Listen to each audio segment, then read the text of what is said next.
Dr. Delphin Rittman, yesterday we had a good conversation about our shared concern that the country is going in the wrong direction with respect to overall drug use and overdose fatalities. It's said very plainly in a newspaper headline from Maine. Maine overdose deaths set a new record in 2020, and 2021 started out even worse.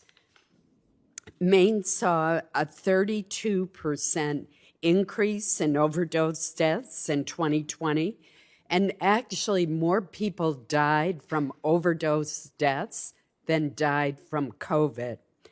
This trend, unfortunately, is true nationally as well. COVID certainly played a role and was a setback. It caused increased isolation, new stresses, challenges in accessing prevention and treatment services. It impeded recovery supports like peer support programs, which I know both you and I believe can be highly effective. But the fact remains we had 502 people die in 2020 of drug overdoses, and that far surpassed the previous high in 2017, which we thought at the time was the height of the epidemic. And the subsequent years started edging down, and then we had this large increase. What specifically do you think we should be doing to counter drug overdoses? Thank you for that question, Senator, and for the conversation that we had yesterday. And my condolences to the people of your state. The overdose deaths, they're hard. They have ripple effects across communities and families and individuals. And so this is a challenge that, as a country, we've been grappling with it and really need to continue to grapple with it. I think we can take what we have learned and what we've seen up to this point that makes a difference.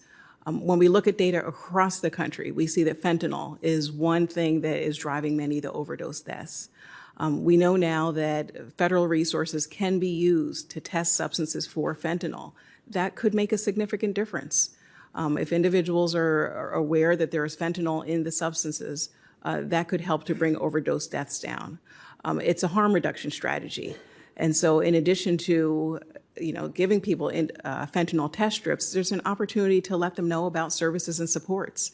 And often when people in recovery are running the harm reduction centers or a part of that work, there's also an opportunity for people in recovery to give individuals hope and to let them know that they can make it to the other side of their addiction. And so we've seen that make a difference in Connecticut. So I think fentanyl test strips can make a difference.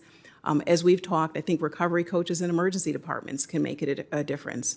We just finished an analysis in Connecticut that shows that, so we looked at data, it shows that individuals who have a recovery coach within this 3-year period that we were looking at were 2.6 times less likely to die by the end of the study.